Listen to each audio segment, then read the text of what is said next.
Welcome back to City Focus. I'm sitting here with City Manager Mark Barber, and we're going to be talking about a very important topic here in the city, public transportation. We're about to get started, so tell the people a little bit about what's going on. Absolutely, Marcus, you're right, exactly right. It is an exciting time here in our city. Public transit is something that we've looked at for a number of years now, and because we wanted to do it right when we decided to do it, because Valdosta is a little unique in the fact that we're not large enough for the traditional, what folks think of a fixed route system such as a MARTA or something like that, but yet we need something. We're large enough to need something, so we're in that in-between stage.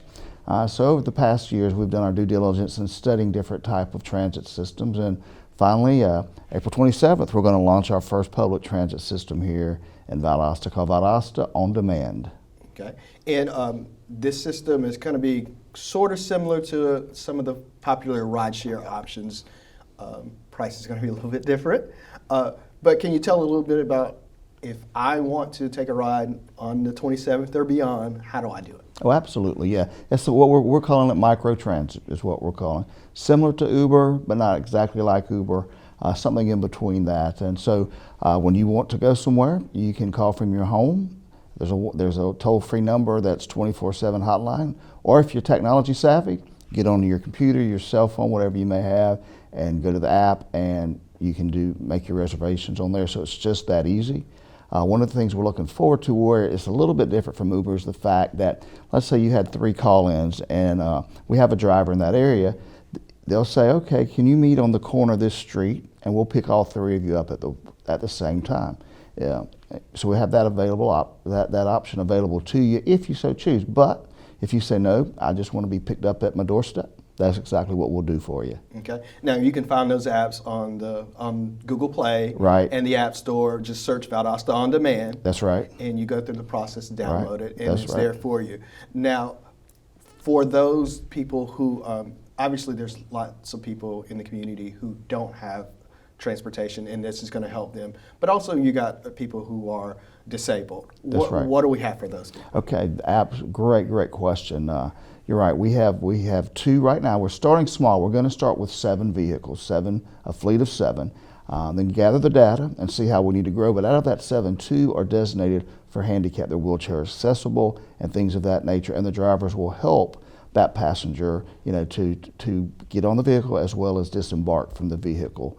So we've tried to think about every segment of our community, and because you're right, everybody needs the transportation to get to the basic functions of the grocery store, the medical exam, things of that nature. So we're hoping we didn't overlook any population in our community.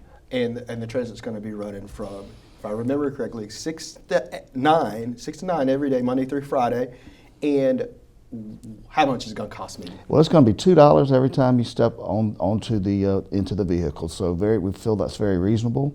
But as you said, Monday through Friday, 6 to 9, and as we gather data and as ridership changes, we'll evaluate all that data so we can make real intelligent decisions for our community. And if those hours need to expand or change, we'll have that data now to make those type of decisions for the future. And I know we're starting this here in Valdosta. How far does the transit go out? In the city limits of Valdosta, as long as we're in the urbanized area of the city of Valdosta, we're good, and we can take you there, pick you up, and bring you home. And as I understand it, we're also working with Wiregrass. One of the third-party contractor that we're contracting this with asked us for some outlying areas that we might need to go to that were not actually in the city limits, and one of those being Wiregrass to help students to and from class. So we think that was a good win for both VIA and the city of Valdosta and Wiregrass. Now, as far as the reception that I've heard, is everything's been good, and I know we have a couple council members that are really excited about this. Now, what's the reception you've heard about this once the announcements have been made? So far, it's wonderful, positive comments. So while we appreciate those comments, now we need you to ride in one of our Valdosta On Demand vehicles to make this a success. Okay. And they're pretty obvious to see. The vans are wrapped in yellow and black. They say Valdosta On Demand. Once again, we start on the 27th. Is there anything else you want people to know about Valdosta On Demand? Well, we know in South Georgia, public transportation isn't, it's something that we're going to have to modify our behavior. So we're going to do a lot of marketing, a lot of public education to help folks get that feel for taking one of our Valdosta on demand. We will be offering 10 free trips when we first kick off. So just take advantage of that. I invite the community to take advantage of those free trips and see if you like it. I'm going to show my age here, but I think it's going to be try it and you'll like it. And continue that, because again, we need the ridership, and we're just real excited about it. There's so many facets to it, not only to help folks get from one place to the other, but it's an economic stimulus. A lot of folks looking to come into our community and need new economic prospect. They want to make sure they have public transportation for the employees they're going to bring in to make sure they have a work base that can come and work and be able to go home in the evening. So just a whole checklist of items. Environmental, if we can get less vehicles off the road, we all know how that benefits our atmosphere. So it's a checklist of things, but again, we want to make sure folks that need transportation within our city receive that service. Okay. I don't know that I have any other questions for you. I'm excited. I think everybody involved with the city is also excited. Oh, absolutely. Looking forward to it. Yeah. We'll be back here on City Focus.